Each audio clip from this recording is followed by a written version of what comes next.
Olá, pessoal, boa tarde. Estou eu e Juliana aqui. Em primeiro lugar, quero agradecer a ABC, a pessoa da Jane que está aqui conosco. Foi uma loucura esses últimos dias, porque, sendo extremamente transparente aqui com todos vocês, que eu não consigo enxergar aqui, todos já estão entrando aqui, não consigo ver. Assim, já consigo ver agora. Sendo extremamente transparente com vocês, a ideia não era nem uma discussão online e nem uma discussão só nós aqui.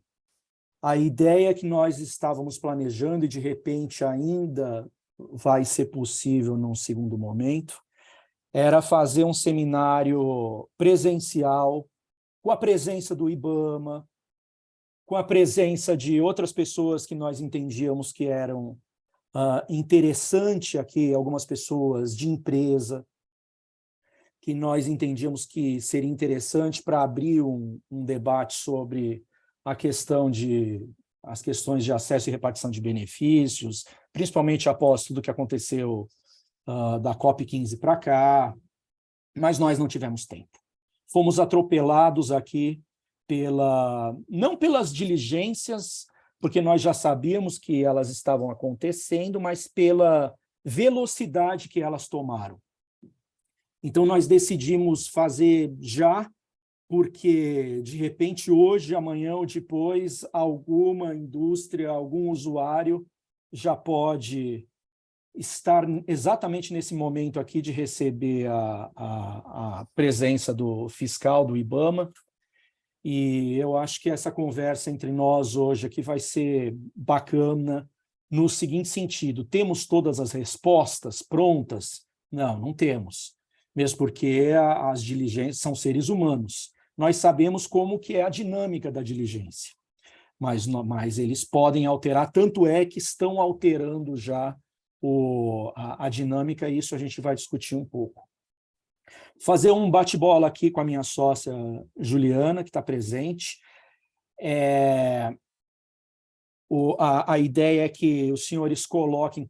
Nós, num primeiro momento, pensamos em deixar todas as telas, só que isso a gente tem enfrentado aqui uma questão da Lei Geral de Proteção de Dados, porque muita gente que está assistindo agora o webinar não tem interesse que outros vejam que o mesmo está assistindo. Então, aqui tem uma questão restritiva, em primeiro lugar. Em segundo lugar, é muita gente. Nós abrimos a inscrição na sexta-feira, e, mais uma vez, eu agradeço toda a correria que a Jane, o Marcel, Jordana, toda a turma da ABC colocaram a webinar no ar. Nós batemos quase 200 inscritos aqui, então é muita gente para a gente conseguir organizar aqui, eventualmente, se todos quisessem falar ao mesmo tempo. Mas quem sabe a gente consiga fazer alguma coisa presencial já, né? Não agora. Então, a ideia de hoje, eu vou mostrar 4 ou 5 slides apenas para que a gente consiga se contextualizar aqui sobre o problema que a gente vai discutir, mas, por favor, já façam os questionamentos de vocês, se identificando, já façam os questionamentos de vocês, que aí nós vamos lendo aqui e vamos discutindo, tá bom? Essa é a proposta da dinâmica de hoje.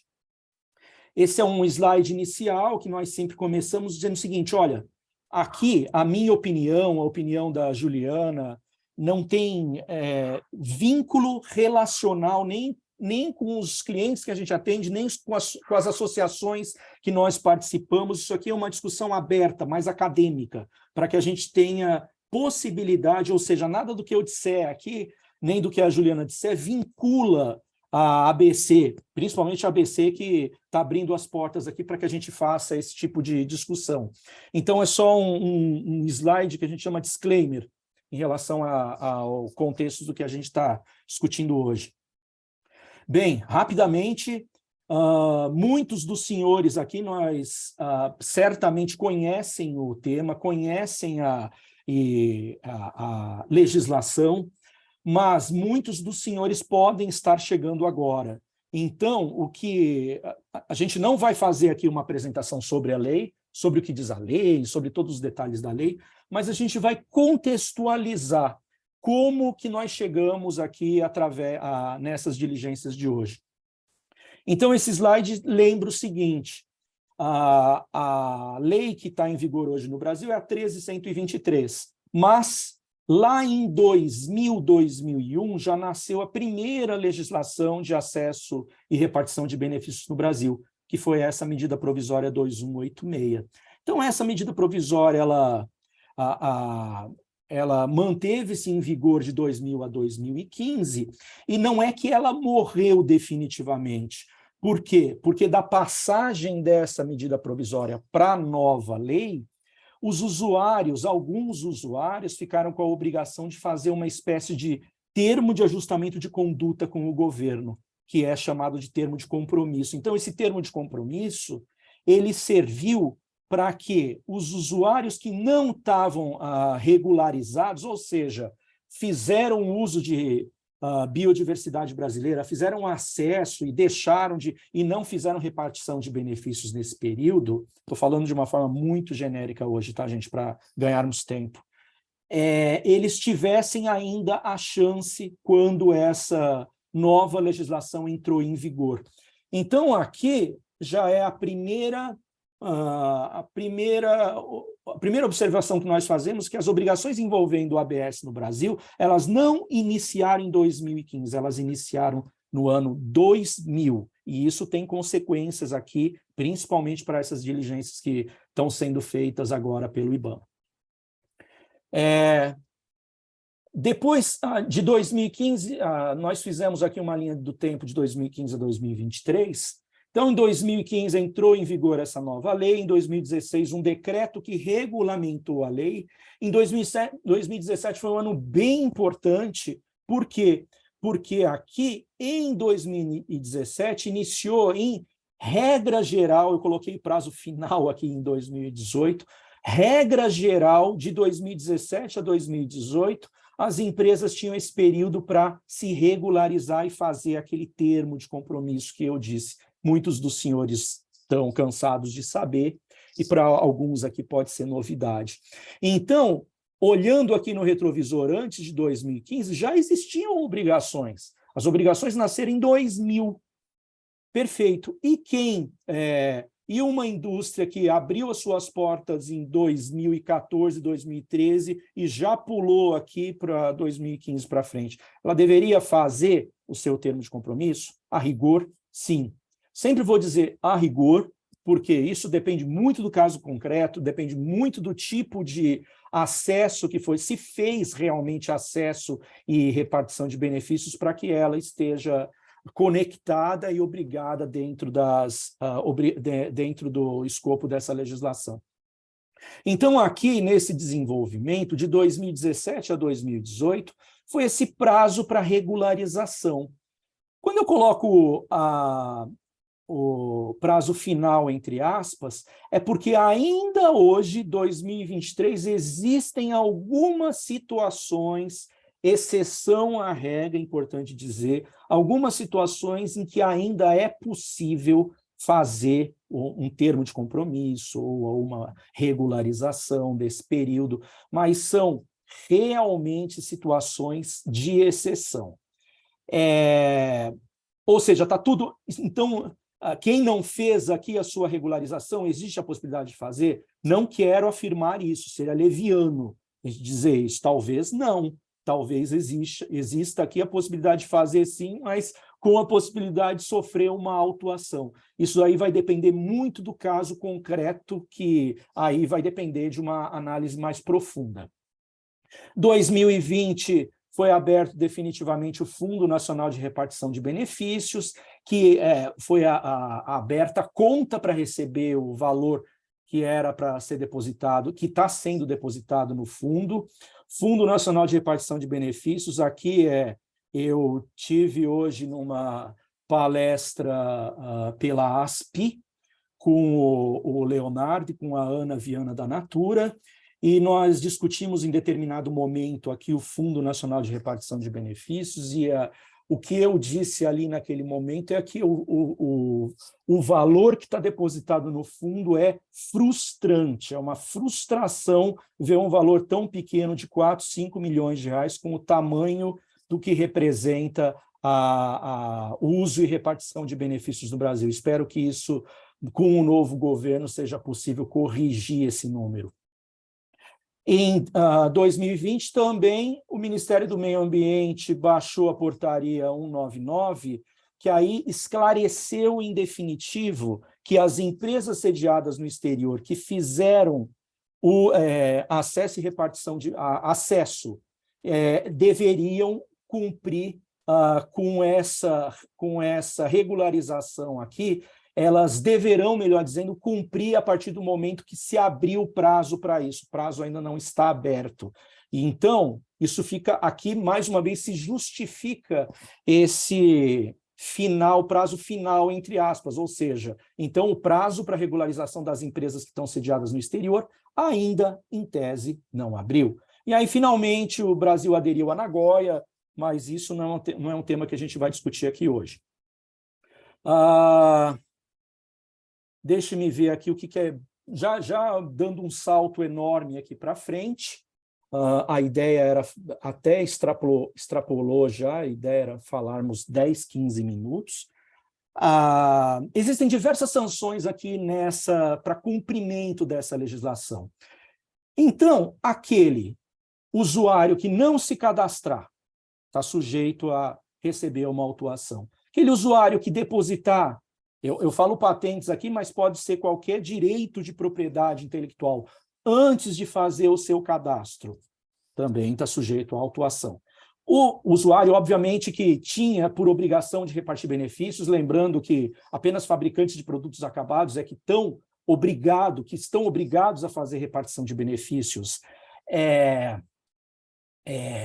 se não fizerem, estão sujeitos a uma autuação. Quero lembrar o seguinte, gente, nós já fizemos aqui uma webinar pela ABC em novembro, outubro ou novembro, mas foi muito mais com detalhes, explicando qual que é o conceito de repartição de benefícios, qual que é o conceito de acesso. Então, hoje a ideia não é essa. Hoje a ideia é nós falarmos especificamente das diligências do IBAMA. Então, se vocês tiverem interesse nisso, basta acessar o site. Depois a Jane, que está aqui conosco, ela pode dar até o caminho para que tenham acesso. Eu não sei, inclusive, se isso foi publicado diretamente pelo YouTube. Então, se tiverem interesse em entrar em mais detalhes, que a ideia hoje não é essa. Então, muito bem. Então, quem está sujeito? Aquele usuário que divulgar pesquisa sem se cadastrar, usuário que lançar produto ao mercado sem fazer efetivamente a sua notificação ou o seu cadastro. E aí tem alguns outros detalhes, mas, regra geral, basicamente, esse cenário aqui. As sanções, elas podem ir de uma simples advertência, como, em última análise, até o que é gravíssimo, eventualmente a suspensão a interdição do próprio estabelecimento. Isso daí a gente não viu acontecer ainda aqui. Normalmente, no que nós vimos aqui na experiência prática, é que as empresas estão sujeitas a levar uma multa. Então, qual é o range dessa multa? De quanto a quanto ela pode ir? A legislação diz o seguinte, ela pode ir de 1.000 a 100 mil, se for pessoa física, ou de 10 mil reais a 10 milhões de reais, se for pessoa jurídica. E como o fiscal, nesse momento, ele vai arbitrar esse valor da multa a bel prazer, da maneira que ele quer? Não, ele não pode fazer isso. Então, em razão disso, é que o CEGEM deliberou no seguinte sentido, que se abriu uma câmara temática para que os interessados eles discutam a possibilidade de se criar regras de dosimetria. Essa câmara temática finalizou, bateu o martelo, acabou? Não. Então, aqui já vai mais uma dica que é importante. No momento que o fiscal fizer a autuação, obviamente, os senhores que, por um infortúnio, venham a ser autuados, insistam com o advogado de confiança de vocês no seguinte sentido: tente caracterizar essa multa como uma primeira advertência. Para aquelas empresas que não levaram nenhuma autuação ainda, não sofreram nenhuma autuação, é muito possível sustentar que elas estejam sob o guarda-chuva de uma advertência. Por quê? Porque ainda está, essa Câmara Temática ainda está aberta, então não tem uma definição expressa e legal quando a gente tem que enxergar que é um caso de advertência, quando a gente tem que enxergar que é um caso de que a multa comece com 10 mil reais e não ultrapasse, vá até 10 milhões de reais. Então, aqui já fica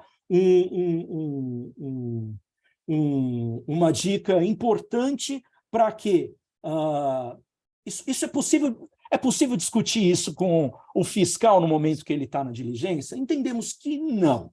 Entendemos que a gente tem que ter um certo cuidado aqui no momento que fala e o que deve ser falado e como deve ser falado com o fiscal, né? Mais uma vez, sugiro que, se possível, chame o advogado de confiança de vocês para acompanhar essa diligência, porque tem certas coisas numa fiscalização aqui, e a Ju vai explorar isso um pouco mais já, que é possível, por exemplo, o que a gente tem visto agora nessas últimas diligências que o IBAMA tem feito, é que eles já chegam pedindo uma série de documentos, que a Juliana vai mostrar já para vocês, e querem respostas na hora.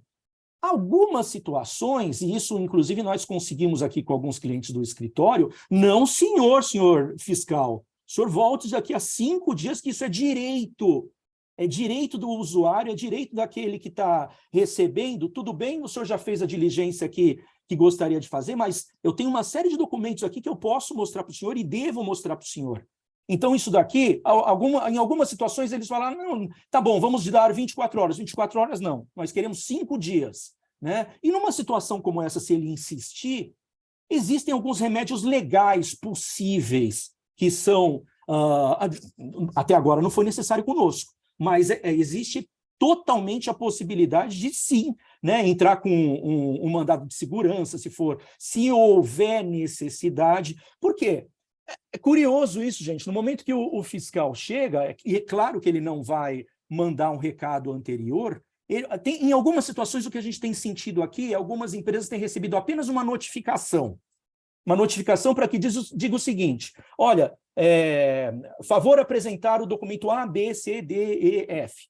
E aí a empresa tem aí a possibilidade de apresentar esses documentos num prazo X. Em outras situações, o IBAMA vai direto até a empresa. Então, nessas situações em que o IBAMA bata na porta diretamente da empresa, briguem, batam firme no sentido de que vocês tenham prazo, de que vocês tenham tempo para apresentar todos os documentos que sejam necessários.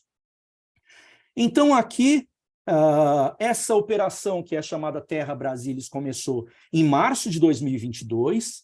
Então, ela não começou agora, ela começou em março de 2022, na região de Goiás, no Cerrado. E ali, naquele momento, a gente já começou a entender. E o que aconteceu no final do ano para cá? Eu acho que aqui, eu vou pedir para que você fale, Ju, como que foi por que, na verdade, nós temos esses slides aqui que foram fornecidos pelo próprio IBAMA? O que aconteceu? O IBAMA entrou em contato com o nosso escritório questionando o seguinte: eles estavam num treinamento, eles estavam fazendo entre eles mesmos um treinamento, e questionaram se a gente poderia fazer uma ponte entre 3 clientes nossos aqui de São Paulo, no seguinte sentido: eles gostariam de mostrar internamente a empresa para os fiscais, os novos fiscais que estavam... Não novos fiscais, alguns já eram de carreira, mas outros que foram contratados agora, mas eles estavam focados em fazer um treinamento. E aí, uma parte do treinamento, eles queriam mostrar como que era uma empresa e qual eram os documentos, ou seja, uma espécie de diligência controlada, né? Digamos assim. E aí, o que nós fizemos? Confesso para vocês aqui que não nos agrada a possibilidade de receber fiscais do IBAMA em qualquer cliente que esteja sendo atendido pelo escritório. Mas o nosso papel era fazer essa ponte. Nós conversamos com uns 3 clientes e o entendimento naquele momento, isso foi em dezembro, foi no seguinte sentido: vamos sim, porque talvez seja melhor receber dessa maneira como ou através de uma diligência normal. Então, os 3 toparam. Isso nos deu a oportunidade de acompanhar muito de perto e, de alguma forma, isso eu tenho muito cuidado em dizer, de alguma forma tentar corrigir alguns entendimentos que o IBAMA tinha ali, que eram completamente fora de propósito. Isso, né? Então, ali, delicadamente, se a gente teve poder de persuasão para convencer ou não, eu não sei. Mas eu acho que nessa situação, ali, junto com os nossos clientes, a gente tentaria fazer isso, porque isso não seria, dependendo do caminho que isso seguisse, seria um problema enorme, porque a gente tem um problema aqui na mão, que é o seguinte: a gente tem empresas de pequeno, médio, grande porte, eu estou falando do mercado, tem empresas muito grandes que têm estrutura e não representam um custo de transação enorme para elas apresentar defesa, ir até o final, ir até o CEGEM, tentar derrubar a multa no CEGEM como terceira instância, ou ir para o judiciário. Dependendo do tamanho da empresa, elas podem fazer isso. Agora, dependendo do tamanho da empresa que for pequena e que eventualmente sofrer uma autuação que é ilegal, elas não vão ter condição, a mesma condição e capacidade de fazer isso como as grandes têm. Então, nesse momento, a gente queria, de alguma maneira, influenciar no sentido de que o mercado ficasse mais saudável, no sentido de que os próprios fiscais pudessem compreender que esse determinado tipo de postura não seria adequado frente ao que diz a legislação.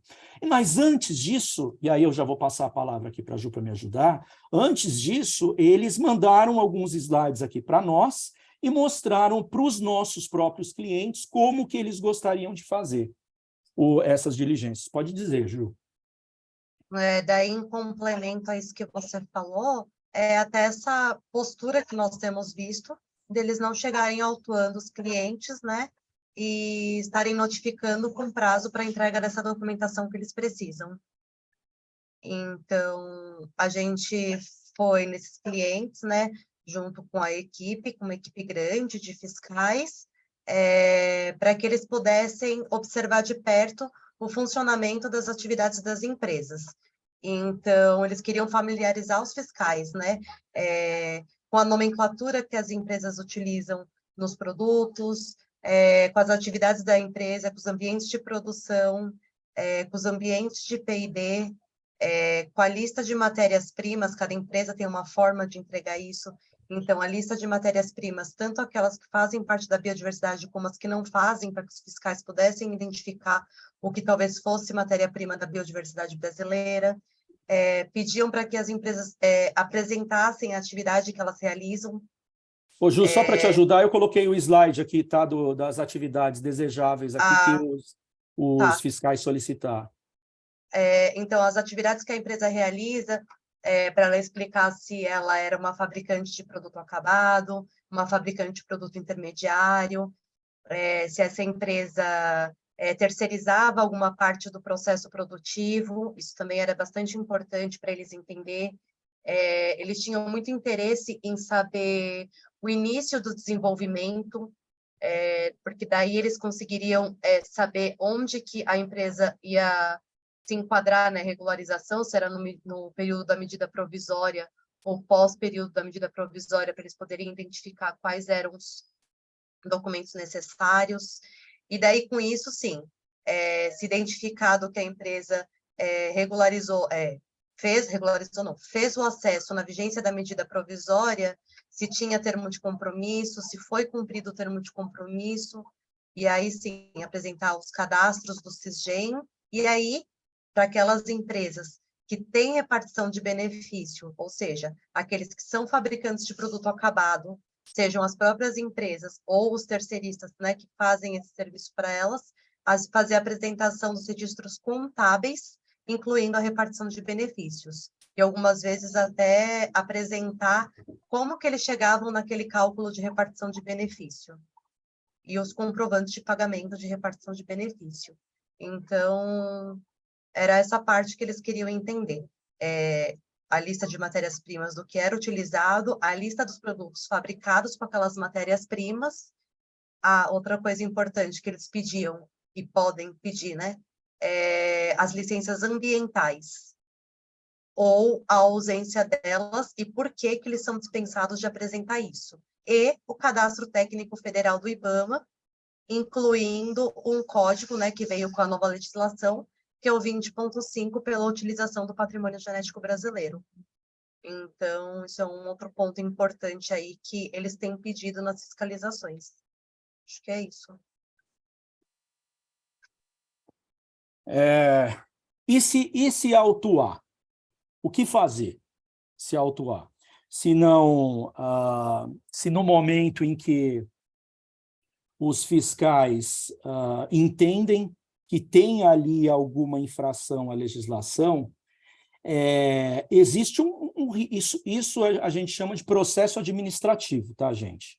Então, é um processo administrativo como outro qualquer. Então, no momento em que houver autuação, o seu advogado vai ter que entender, vai abrir ali um prazo para apresentar a defesa, e é interessante, numa situação como essa, já pagar a multa. Isso depende muito de cada caso concreto, mas mais uma vez com aquele disclaimer, isso depende muito de cada um, mas a rigor, não é interessante pagar a multa de plano sem que haja ali no mínimo alguma discussão, em primeiro lugar, sobre o valor que foi levado em consideração para a autuação. Por que não a possibilidade de descaracterizar isso para uma advertência? Aí, em segundo lugar, será que o fiscal, no momento em que ele autuou, ele fez... ele cumpriu todos os requisitos que são necessários para uma fiscalização, para, de fato, saber se existe a possibilidade ou não de apresentar alguma defesa aqui? Eu quero dizer para vocês que já são diversos os casos no judiciário de multas que caem. Então, são multas que caem ou no próprio IBAMA, ou o próprio IBAMA, isso é mais difícil acontecer, ou o próprio IBAMA reconhece que extrapolou ali no seu ato administrativo, ou o próprio CEGEM, que é a terceira instância administrativa, ele já está acostumado com algumas situações e ele mesmo cancela o auto de infração que foi aplicado ali naquele momento. Então, por via das dúvidas, não nos parece, sempre falando em tese, não nos parece interessante já fazer o recolhimento da multa, ainda que tenha algum desconto ali, que eles dão desconto para isso. Se pagar a multa até o dia tal, tem X%, 20%, 30%. Então, numa situação como essa, vale a pena, sim, explorar um pouco mais e ver se existe a possibilidade de cancelamento dessa multa. Seja em âmbito administrativo ou seja em âmbito judicial. Nós acompanhamos aqui, já de algum tempo, diversas situações, isso tem crescido nos tribunais, a discussão relativa à ABS, diversas autuações, principalmente lá daquele momento da Operação Novos Rumos, que foram canceladas através de medidas judiciais. E quais são as razões que cancelam eventualmente uma multa? Por exemplo, o conceito de pesquisa e desenvolvimento. O IBAMA autuou entendendo que determinada indústria fez acesso e, em razão disso, deixou de repartir benefícios E o entendimento que nós vimos do judiciário é que eles foram um pouco de forma mais profunda no como se deve compreender e qual é a interpretação que tem que se dar relacionada a acesso dentro da legislação. Então, esse é um dos aspectos que são possíveis aqui de discutir. Nós tivemos um caso concreto no escritório, recentemente, de uma empresa em que fez o termo de compromisso, vejam, senhores, que coisa, ela fez o termo de compromisso, mas, a despeito de ter feito o termo de compromisso, ela não deu continuidade no IBAMA nos recursos, ou seja, ela tinha sido autuada, mas ela decidiu internamente, uma questão dela, ela decidiu não ir em frente com os recursos, ela não apresentou defesa, ela não foi em frente com os recursos, e o que nós mostramos é que essa empresa fez o termo de compromisso, e em razão de ter feito o termo de compromisso, necessariamente o IBAMA mesmo tinha que reconhecer e suspender essa multa para que, ao final, depois do termo de compromisso assinado, ao final, para que ele efetivamente cancelasse e fosse declarada extinta a multa. Mas o que o IBAMA fez? Não fez isso. Continuou, além de ter autuado esse nosso cliente, ele levou ele levou a negativação. Ele negativou o nosso cliente, ou seja, isso gerou para o nosso cliente um prejuízo enorme. Então, nós tivemos que entrar no judiciário, explicar isso para o juiz, e o processo acabou, né? E, obviamente, como a gente imaginava que fosse acabar. Porque ali, mais uma vez, o IBAMA deu uma interpretação distorcida do que a gente entende que é a legislação e de que o judiciário entendeu o que é a legislação. As novas decisões, elas já começam a aparecer relacionadas à nova lei mais ou menos, a lei a 13.123, que está em vigor. Então, nós tínhamos muitas decisões judiciais que tratavam apenas da medida provisória, mas agora nós já temos algumas decisões que estão relacionadas, inclusive essa que está relacionada a um termo de compromisso. Então, deixe-me ver se eu tenho... Aqui você já comentou isso, Ju, que é o dossiê, que é a recomendação de dossiê frente à diligência que o IBAMA faz. Você quer comentar isso? Sim. Então, a gente recomenda, né, que antes da fiscalização aparecer aí, que vocês tenham em mãos, né, de forma fácil, a lista de matérias-primas utilizada pela empresa, que é biodiversidade brasileira. Até vi que tinha uma pergunta aqui, como saber se é biodiversidade brasileira ou não. Tem os sites oficiais, né, do Reflora, a lista do mapa com a lista negativa das matérias-primas, né, que não são da biodiversidade brasileira, mas essa é uma das maiores dúvidas que tem. Precisa pesquisar, vocês precisam questionar os fornecedores de vocês, é importante que vocês tenham as declarações dos fornecedores constando o nome científico da matéria-prima, o centro de origem, o local de coleta. Então, essa é uma informação bastante importante, principalmente quando for uma espécie que pode ser brasileira ou que pode ocorrer em outro lugar também. Os comprovantes de cadastro no Sisgem, ou prévio à comercialização, ou prévio à publicação, né, de alguma pesquisa, ou prévio ao depósito de patente, enfim, das formas que o Marinello comentou. Caso tenham algum processo administrativo, é importante ter cópia dos autos de infração quando houver, com o termo de compromisso que regularize esses autos de infração. A gente tem visto eles pedirem isso também, nos próprios processos administrativos, para ser apresentado o termo de compromisso assinado, o cumprimento, né, das obrigações decorrentes do termo de compromisso. Nós temos alguns modelos aí de termos de compromisso, então eles têm obrigações diferentes, então é importante ter essa lista com as obrigações cumpridas. A maior parte deles aí, a gente, pelo prazo que tinha, já foi integralmente cumprido. Muitos deles já é possível solicitar para o Ministério do Meio Ambiente o atestado, né, o parecer de cumprimento integral das obrigações, para as empresas que já têm apresentar esse atestado, e os comprovantes de pagamento para o Fundo Nacional de Repartição de Benefícios decorrentes dos produtos acabados que tem biodiversidade brasileira. Lembrando que para a fiscalização que aparecer agora, em 2023, vocês provavelmente ainda não vão ter o comprovante de pagamento, porque a gente ainda está no prazo para apresentar a receita líquida. E aí o BNDES se demora um tempinho para mandar o boleto para pagamento. Então, caso o fiscal chegue pedindo desse ano, vocês ainda não vão ter, mas dos anos anteriores é importante ter em mãos para apresentar. Acho que é isso. Ju, deixe-me ver aqui se tem mais alguma coisa, que eu coloquei muito poucos slides. Não. Então, sabe o que eu sugiro aqui? Que a gente comece... Tem pergunta aqui? Eu não cheguei a ver. Deixe-me ver aqui. Pessoal, façam as perguntas através do chat, tá? Que vocês, ou perguntas ou comentários, por favor, fiquem super à vontade aqui. Tem uma outra coisa importante, Marinelo, que a gente percebeu também que eles podem pedir para verem o sistema da empresa. Ou o sistema como a empresa imprimiu aquela lista de matérias-primas, ou o sistema de nota fiscal para ver se o cálculo de repartição de benefícios está sendo feito da forma correta. Então, isso também eles podem solicitar.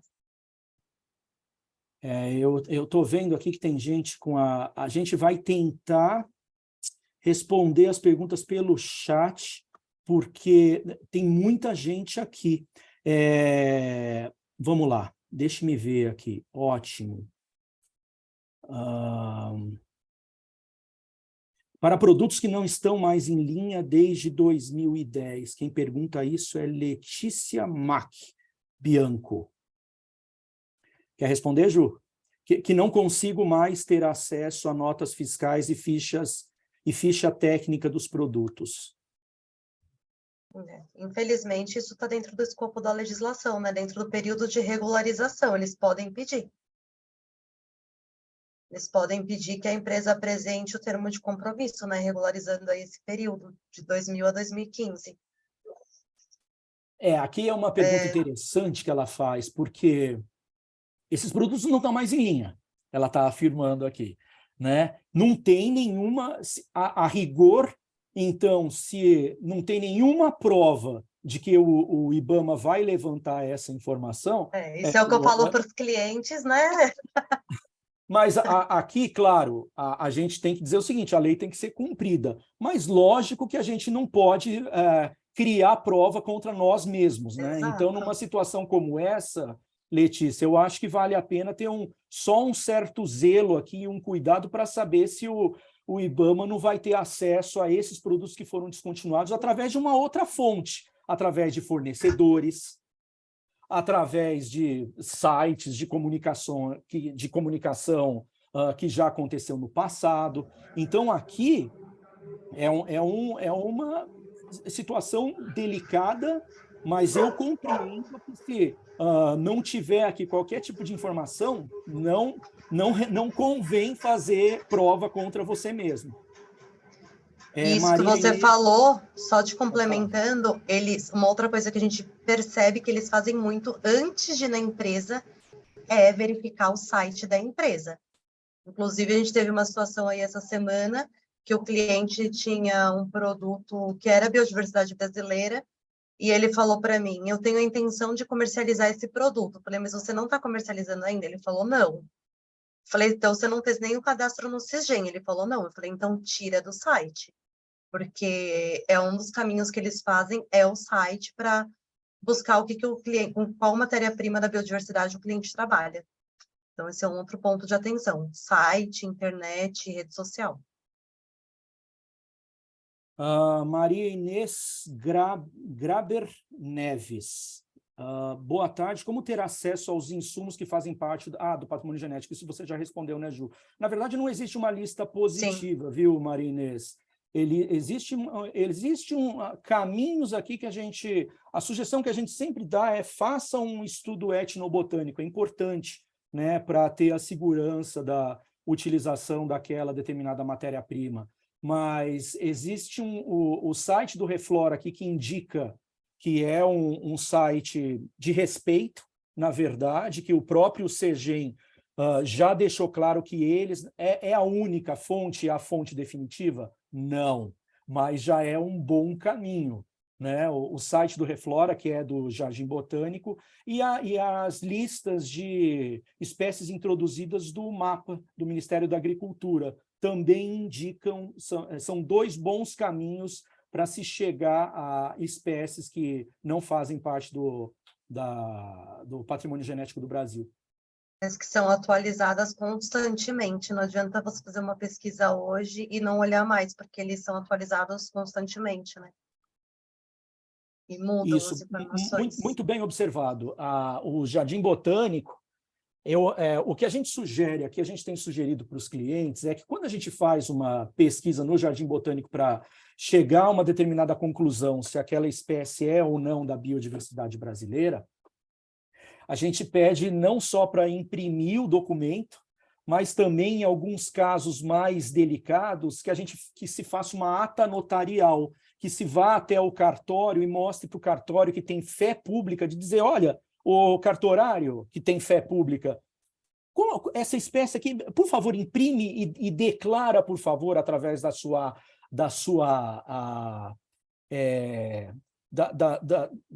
responsabilidade pública, né, que esse site está mostrando isso exatamente nessa data. Por que a gente pede para fazer isso? Porque o Jardim Botânico, em última análise, é um órgão governamental. Se é órgão governamental, isso cria uma prova, caso haja uma autuação lá na frente, a gente entende que esse é um bom caminho para já apresentar em eventual defesa.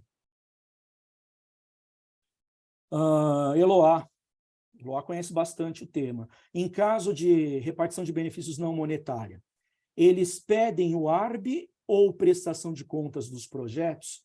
Nessas diligências que nós participamos, Eloá, a gente não tocou em CTA. A gente não tocou em CTA. Por quê? Porque eles, do que nós entendemos, eles fizeram as diligências de CTA de forma separada. Eu não sei quais empresas que foram visitadas e como que foi essa discussão relacionada a CTA. Para esses nossos clientes que foram visitados, eles não tinham a repartição de benefícios não monetária. Então, aqui, de fato, mas aí é uma opinião, né? Em caso de... O que eles pedem? O ARB ou prestação de contas dos projetos? Eu acho que qualquer um dos meios aqui já vai ser suficiente para você comprovar que o status do... Qual é o status, em que momento que isso está e por que se decidiu fazer repartição de benefícios não monetária. Eu acho que os 2 caminhos aqui são ótimos meios de prova. Ju, você quer fazer algum comentário sobre isso? Tá. Pedro de Camargo.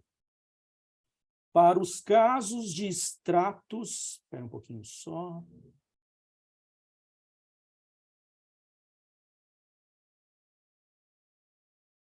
Me desculpa. Escapou aqui. Achei. Pedro de Camargo. Para os casos de extratos elencados no artigo 107 do Decreto 8772, a utilização deles em um produto implica em acesso necessariamente? Pergunta muito boa e difícil, Pedro. Só dando uma visão geral, os casos do artigo 107 são casos que, em tese, é possível sustentar que existiu ali, nos casos elencados no 107, não só no 107, mas na resolução número, me lembra aí, Ju, 9, né, também? 9. Então, o legislador entendeu, o legislador fez o seguinte, ele disse, o que é acesso por essa legislação? É pesquisa ou desenvolvimento, levando em consideração os conceitos de pesquisa ou desenvolvimento. Mas para esses casos específicos do 107, ele deixou expresso que não se caracteriza acesso, desde que não esteja inserido dentro de um acesso que já iniciou. Então, lendo aqui de novo o seu questionamento, para os casos de extratos elencados, a utilização deles em um produto implica em acesso necessariamente? Então, esses extratos necessariamente estiverem ali de forma muito clara dentro dos incisos definidos pelo artigo 107, eles estão fora do escopo da legislação. A rigor, o legislador ele definitivamente decidiu que nesses casos não se faz acesso. Não é considerado acesso. Agora, precisa ter muito cuidado com isso, viu, Pedro? Porque ainda que, por exemplo, desenvolvimento de um caso qualquer aqui do 107,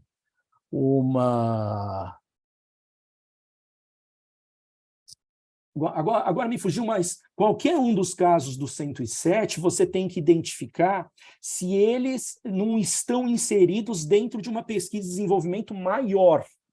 Aí, isso pode sim caracterizar acesso. Isso daí é o caput do artigo, que ele diz exatamente isso. Ô, Ju, se você quiser me complementar aqui, por favor, tá bom? Uhum. E se alguma resposta que eu dei aqui não for o suficiente, por favor, façam novamente, é o caso Pedro, né, e outros que fizeram. Isabela Stabile, boa tarde. Há algum movimento para fiscalização de empresa estrangeira ou coligada, vinculada de empresa estrangeira? Empresa estrangeira, não. Empresa estrangeira não há como o IBAMA fazer... O que é uma empresa estrangeira? É uma empresa que não tem um CNPJ aqui do Brasil, que esteja sediada no exterior. Isso eles não têm competência para fazer. Agora, uma coligada, vinculada, isso a gente tem que observar, porque tem diversas empresas que são matrizes aqui de empresas estrangeiras, tem diversos distribuidores aqui no Brasil de empresas estrangeiras que fizeram acesso lá fora. Numa situação como essa, Isabela, aí tem que identificar o caso concreto, mas qual que é a regra geral para utilização aqui de biodiversidade brasileira por empresa estrangeira? Ela tem que estar associada a uma empresa nacional.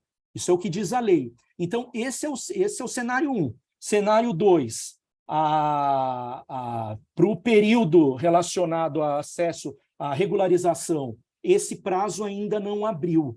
Então, por quê? Porque pela portaria 199, ainda tem lá um momento em que vai haver o upgrade do sistema. Na verdade, já até houve, mas não houve formalmente, esse prazo ainda não se abriu. Tá? E aí é um prazo que vai correr em 12 meses. Só que aí tem algumas peculiaridades aqui, Isabela, da legislação, que é importante entender, que tem uma passagem na legislação, na parte de repartição de benefícios, em que determinadas empresas que fabricaram e fizeram pesquisa e desenvolvimento lá fora e que tem apenas um distribuidor, por exemplo, aqui no Brasil, o distribuidor pode ser responsável dependendo da situação e dependendo da repartição de benefícios que não foi feita pela empresa lá fora. Mas isso são casos muito esporádicos, mas a lei prevê essa possibilidade, tá? Alexandra Cândida. No Sisgem, o cadastro em remessa é feito pelos fornecedores de matéria-prima? O cadastro ele pode ser feito pelo fornecedor, para remessa pode ser feito pelo fornecedor, pode ser feito pelo fabricante. Então, respondendo à primeira parte da sua pergunta, se houve ali uma remessa ou um envio para o exterior, necessariamente tem que ter um cadastro no Sisgem para isso. E a obrigação do fabricante do produto acabado é realizar o cadastro na parte de notificações? O fabricante de produto acabado ele tem a obrigação de fazer a sua notificação e fazer a sua repartição de benefícios. Quer complementar, Ju? Como é Sisgem? É bem a tua praia Não, aqui. é isso mesmo. O cadastro de remessa ele vai ser feito anterior à remessa, né, da amostra. É importante observar que antes de você fazer o cadastro de remessa, tem alguns outros passos anteriores. E a notificação de produto acabado, sim, vai ser feito pelo fabricante de produto acabado. É isso mesmo, você falou corretamente. Tá bom, qualquer coisa me corrija, tá bom? Fica tranquila, tá? Débora Silva, boa tarde. Caso eu seja distribuidor de matéria-prima que contenha biodiversidade, preciso ter cadastro no Sisgem? Débora, a resposta que eu quero dar para você é não. Tá? Distribuidor não tem obrigações junto ao Sisgem. Existe uma discussão lá no Sesgem, uma discussão que eu sou completamente contrário a interpretar que, em determinadas situações, o distribuidor ele pode vir a ser obrigado a repartir benefícios quando for o titular da marca. Honestamente, aqui é uma discussão, talvez nem vale a pena trazer aqui, quanto menos holofote para isso, melhor. Eu acho que esse é um entendimento interno, tem uma discussão interna, mas, regra geral, a rigor, a resposta para você é não. Tá? Se você é distribuidor de matéria-prima, você não tem obrigações. Quem tem obrigações perante essa lei é aquele que faz pesquisa e desenvolvimento, ou seja, que faz acesso. Complementando, né, quem explora o produto acabado com biodiversidade brasileira. Legal. Eloá, o IBAMA tem pedido alguma documentação para comprovação de acesso ou não a CTA? Então, mais uma vez, Eloá, nessa eles não falaram nada de CTA. Zero. Tá? Maria a Bilu, ela está colocando aqui alguns links da Reflora. Maria Fernanda Mendonça. Puxa, está acabando já, gente, caramba. Não utilizo produtos da biodiversidade, sim produtos sem BDB. Por isso não tenho compromisso, o termo de compromisso. Como agir? Se você não faz uso de produtos da biodiversidade brasileira, eu não sei se eu entendi bem aqui. Se você não faz uso, se você não faz na sua empresa, Maria Fernanda, acesso ou seja, pesquisa ou desenvolvimento utilizando produtos da biodiversidade brasileira, produtos que sejam nativos ou que adquiriram características distintivas próprias aqui no Brasil, você não tem que fazer termo de compromisso, você não tem essa obrigação, você não tem obrigação nenhuma em relação a essa legislação. Se eu não entendi bem aqui a sua colocação, por favor, volta a pergunta para a gente, tá bom? Elizabeth Vicentini, que honra! Olá, bom ver vocês. Você também, minha querida. Uma empresa cujo pesquisa e desenvolvimento realizou, uma empresa de P&D, que realizou o acesso e pesquisa na matriz, na Europa. Ok, P&D lá fora. E o P&D BR não fez nenhum acesso, mas recebeu os produtos para vender no Brasil. Ok. Questão. Entendo que a subsidiária brasileira é corresponsável e que o formulário ainda não permite cadastro de empresa externa que não possui CNPJ. Mas como está funcionando essa regularização? Seu nome apareceu, Beth Vicentini. Vamos ver se eu entendi, tá? A empresa, a subsidiária é que fez P&D no exterior. A brasileira, a matriz, por exemplo, não. O headquarter lá é isso, né? Isso, a matriz. Headquarter que fez o P&D, certo? Então, é o headquarter que teria obrigação junto ao Sesgem, junto ao Sisgem, inclusive deveria, para todos os efeitos, o que ela deveria ter feito? O cadastro no Sisgem, acompanhada de uma empresa de pesquisa e desenvolvimento aqui do Brasil. Ok? Se a empresa brasileira, no caso, ela não fez a P&D, eu acho que não dá para a gente estender essa responsabilidade para a empresa brasileira. De repente, a empresa brasileira é apenas uma distribuidora. Mas esse tema é complicado, Beth, porque é assim, na parte de repartição de benefícios, tem obrigação solidária. Eu estou falando de repartição de benefícios, não de cadastro aqui, tá? Na parte de repartição de benefícios tem obrigação solidária, que a lei já previu. Ou seja, se a empresa aqui no Brasil que está distribuindo produtos, eventualmente, isso vai depender muito de caso concreto, eventualmente não tem repartição de benefícios prévia, é possível que haja extensão da responsabilidade para essa empresa no Brasil, para esse distribuidor no Brasil. Agora, a maneira que você está narrando aqui, você apenas falou de PID. PID, eu entendo que não tem corresponsabilidade pela legislação. Isso que eu estou respondendo é extremamente controverso, tá? Já vi colegas que entendem diferente, mas eu entendo que não. Eu entendo que não dá para estender a interpretação que tem de repartição de benefícios para obrigações relacionadas a acesso. Pedro de... Puxa, eu não estou conseguindo abrir aqui. Pedro. Tem também para as espécies animais, além do Reflora. Sim, exatamente. Eu acho que a Bilu colocou aqui as listas introduzidas aqui pelo mapa. Vamos lá. Isabela Stabile. Marinello, obrigado. De nada. Além do distribuidor, poderia ser uma empresa estrangeira que mantém acordo com o Brasil e realizou o acesso? Regularizado com parceiro nacional? Minha dúvida seria... Deixa eu ver se eu entendi aqui. Eu tô stop share, não preciso mais continuar. Espera aí. Deixe-me ver aqui a pergunta novamente. Me desculpe.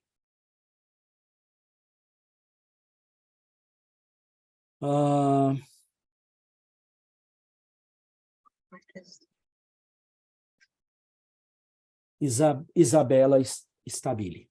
Marinello, obrigado. Além do distribuidor, poderia ser uma empresa estrangeira que mantém acordo com o Brasil e realizou o acesso regularizado com um parceiro nacional? Minha dúvida seria se essa empresa estrangeira que desenvolveu uma patente, por exemplo, e licencia para terceiro, poderia ser responsabilizada. Fico na dúvida se o artigo 17, parágrafo 7º, daria essa possibilidade. Eu acho que eu falei isso agora há pouco. Eu entendo que não. Eu entendo que não dá para fazer a interpretação extensiva do 17, parágrafo 7º, que não sei se é de cabeça, estou falando aqui, que cria a responsabilidade solidária. Eu acho que ali está dentro do capítulo de repartição de benefícios. Não acho que existe possibilidade de se estender para qualquer outra situação. Isabela, se eu não te respondi, por favor, eu não sei se eu entendi bem aqui o que você trouxe. Maria Fernanda Mendonça, outra pergunta, né? Tenho licenças do IBAMA. Juliana, você comentou de um código 20.5, poderia me esclarecer? Ju, por favor. Sim. Esse é o certificado de regularidade perante o Cadastro Técnico Federal, é o CTF, emitido pelo IBAMA. Normalmente as empresas já têm esse CTF, esse Cadastro Técnico Federal, com o código da atividade que elas realizam, né? E é necessário incluir a categoria 20.5, quando a empresa utiliza o patrimônio genético natural, brasileiro, óbvio. Então, é importante que, além do código que as empresas já têm, que elas incluam, peçam aí para o regulatório verificar, e para incluir essa categoria, se a empresa faz utilização de alguma matéria da biodiversidade brasileira. Acho que ficou claro, não sei se dá para entender. Beleza, se não ficou, aí de repente ela pode trazer aqui para a gente novamente. Puxa, gente, infelizmente já deu 18 aqui, vamos ver mais algumas perguntas e a gente já vai ter que bater o martelo em razão do horário aqui da própria ABC. Mas a gente pode fazer outra, se vocês entenderem aqui, que é o caso. Basta bater na porta da ABC aqui e determinar que seja feito. É ou não é, Jane? A gente faz. E outra pergunta, então. Ângela Mojica.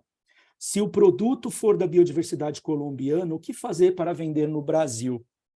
A rigor, Ângela, não há qualquer problema relacionado hoje, porque o Brasil aderiu a Nagoya, então as coisas podem mudar já já. Mas hoje, aqui no Brasil, você não tem risco algum se for comercializar um produto que é o centro de origem da Colômbia. Agora, você pode ter, eventualmente, problemas com a Colômbia por comercializar produtos aqui no Brasil. Isso pode acontecer. Então, uma resposta super conservadora para você seria: observe o que diz a legislação observe o que diz a legislação da Colômbia. E para ter acesso a todas essas legislações de países que são ou não, que fazem parte do Protocolo de Nagoya, tem o site da própria Convenção sobre Diversidade Biológica, que é o ABS Clearing House. Então, eu vou tentar até... Coloquei aqui já no Você colocou chat. aí, Ju? Ótimo. Uhum. Então, através desse site, é possível identificar como que é, em regra geral, tá? Como são as legislações dos diversos países que que fazem parte do Protocolo de Nagoya. Antônio Celso da Silva, opa, esse aqui é diretor da ABC, famoso Celcinho. Empresa que tinha em sua linha produto com ativo da biodiversidade, porém ela fechou, não existe mais. Ainda existe a responsabilidade? A rigor, sim. A rigor, sim. Não é o fato dela ter fechado as portas dela que, eventualmente, não existe nada na legislação que exima essa empresa de cumprir com as regras da Lei da Biodiversidade Brasileira. O que pode acontecer numa situação como essa, Celcinho? O IBAMA pode identificar que o problema vai ser o IBAMA fazer a autuação, né? Porque se a empresa estiver fechada, de repente eles nem vão para cima. Agora, eles podem muito bem ir atrás dos sócios numa situação como essa. Mas eu estou fazendo terrorismo aqui, tá? E a gente não gosta de fazer isso. Então, eu digo que as chances numa situação dessa, obviamente, né, se não tiver escancarado produtos que já foram comercializados, ou seja, a empresa fechou mês passado, aí continua sendo vendidos os produtos através da internet. Aí, numa situação como essa, não tem como escapar. Aí é melhor regularizar. Mas, numa regra geral, numa situação como essa, se fechou faz muito tempo, isso, Celso, tem que entender os detalhes da situação, né? Porque se fechou as portas faz muito tempo, aí o IBAMA não tem nem como identificar isso. Essa é uma extensão da resposta que eu dei para uma outra pessoa que perguntou que não tinha notas fiscais, etc., de 2010 para trás. Então, obviamente, ninguém orienta a fazer prova, a gente criar prova contra nós mesmos. Óbvio que não. Mas aí é uma situação dia a dia que a gente vai ter que identificar aqui pela situação concreta. Vamos lá.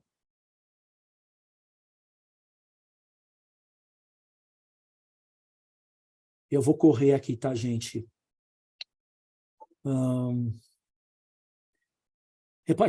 Edson Nakayama, opa, outro diretor da ABC aqui. Repartição de benefícios é uma obrigação do dono da marca ou do terceirista? Então, entendo que seja do terceirista se o dono da marca não faz aquela fabricação de produto, porque da lei é o fabricante de produto acabado é que tem responsabilidade.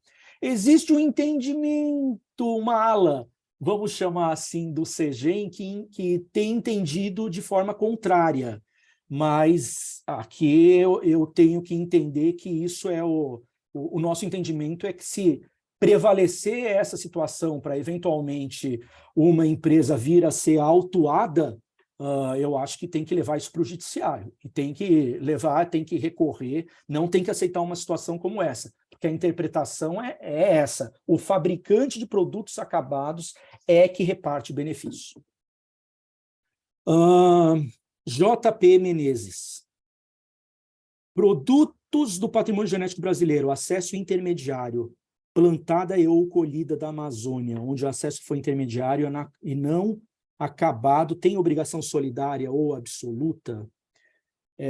Desculpe, JP, como você colocou JP aqui, eu não sei se eu entendi a pergunta que você fez. Ele é fabricante de produto acabado, ele não faz produto acabado.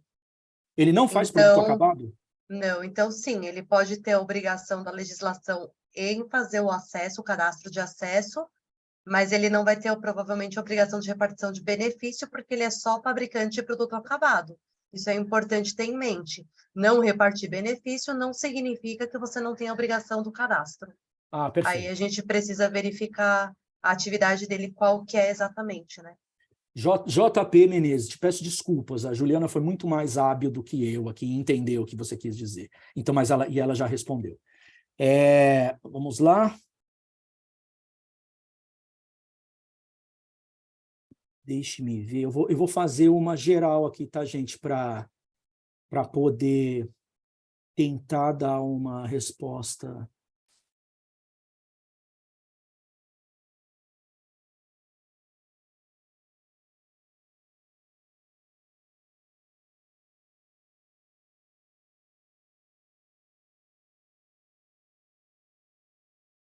Uma pergunta da Monique aqui, Monique Manfrim. Boa tarde, nossa empresa foi fiscalizada em março do ano passado. Jane, mais 2 minutinhos eu já fecho aqui, tá bom? Me desculpe. Nossa empresa foi fiscalizada em março do ano passado. Tínhamos feito o termo de compromisso e os cadastros de nossos produtos, ótimo. Também sempre pagamos o CTF IBAMA. Somos de pequeno porte, então não fazemos repartição. Perfeito. Quero entender o que exatamente o IBAMA tem multado. Por exemplo, se pulamos algum produto que achamos que não seria da biodiversidade e o IBAMA entender que sim, ele faz, isso implicaria em multa? Olha, eu acho que aqui, se a sua empresa já foi fiscalizada, Monique, eu entendo que o IBAMA já detectou o que tinha que detectar. Se, talvez a sua pergunta seja, pois e se ele voltar amanhã? Pode voltar? Pode voltar. Mas aqui, eu não sei se vocês apresentaram todos os documentos que eles pediram. E você colocou aqui que, como vocês são um pequeno porte, vocês não repartem benefícios. Quero entender o que exatamente o IBAMA tem multado. Ele tem multado por diversas situações, por falta de cadastro, por falta de repartição de benefícios, por falta de termo de compromisso. Então, na sua situação, aqui no caso concreto, a gente, se você já passou pela diligência e eles não te autuaram, eu acho que eles entenderam que você está compliance, né, em relação à legislação.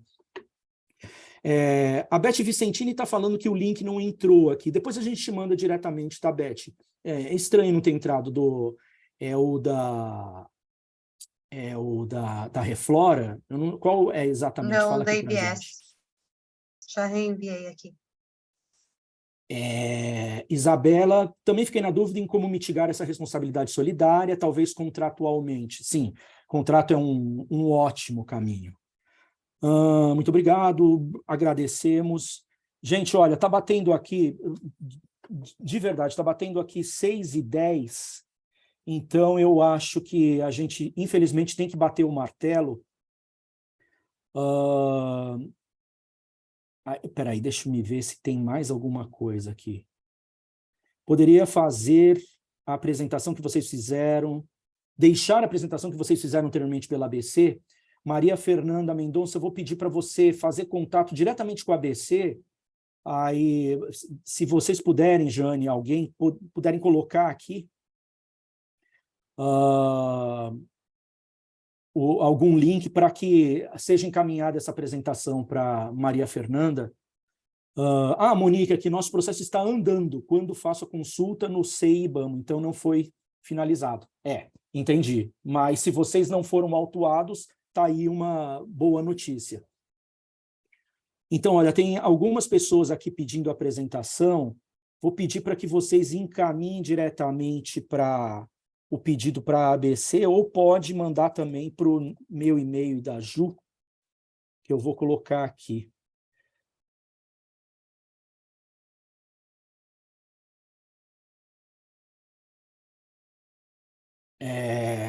Aqui, ó, os 2 e-mails, tá bom? Ou podem pedir diretamente para o pessoal da ABC. Bom, gente, é isso. Sinto muito de algumas perguntas aqui ainda ficarem abertas, mas em breve a gente vai fazer uma outra rodada e aqui, ó, vamos propor um novo encontro, legal. Poderiam disponibilizar o conteúdo que contém o dossiê necessário para a apresentação? Isso a gente passou aqui para um slide. Quem que está pedindo isso? Encaminha para a gente, por favor. Eu não estou conseguindo ver aqui o nome da pessoa. Gabriele Pecorari. Manda para a gente, por favor, que a gente manda a apresentação e dentro da apresentação tem esse slide, tá bom? Gente, é isso, olha, encerrar aqui. Muito obrigado por todos que Obrigada, estiveram aqui gente. conosco até agora. E a gente vai tentar fazer uma presencial já. O Edson deu até a ideia aqui da gente fazer uma, eu acho que poderia ser presencial, porque ou até híbrida, né? Pode ser presencial ou híbrida, que aí quem não puder participar presencial, participa da híbrida aqui conosco, tá bom? Mas, gente, olha, muito obrigado. Falamos em breve, novamente. Tchau, tchau.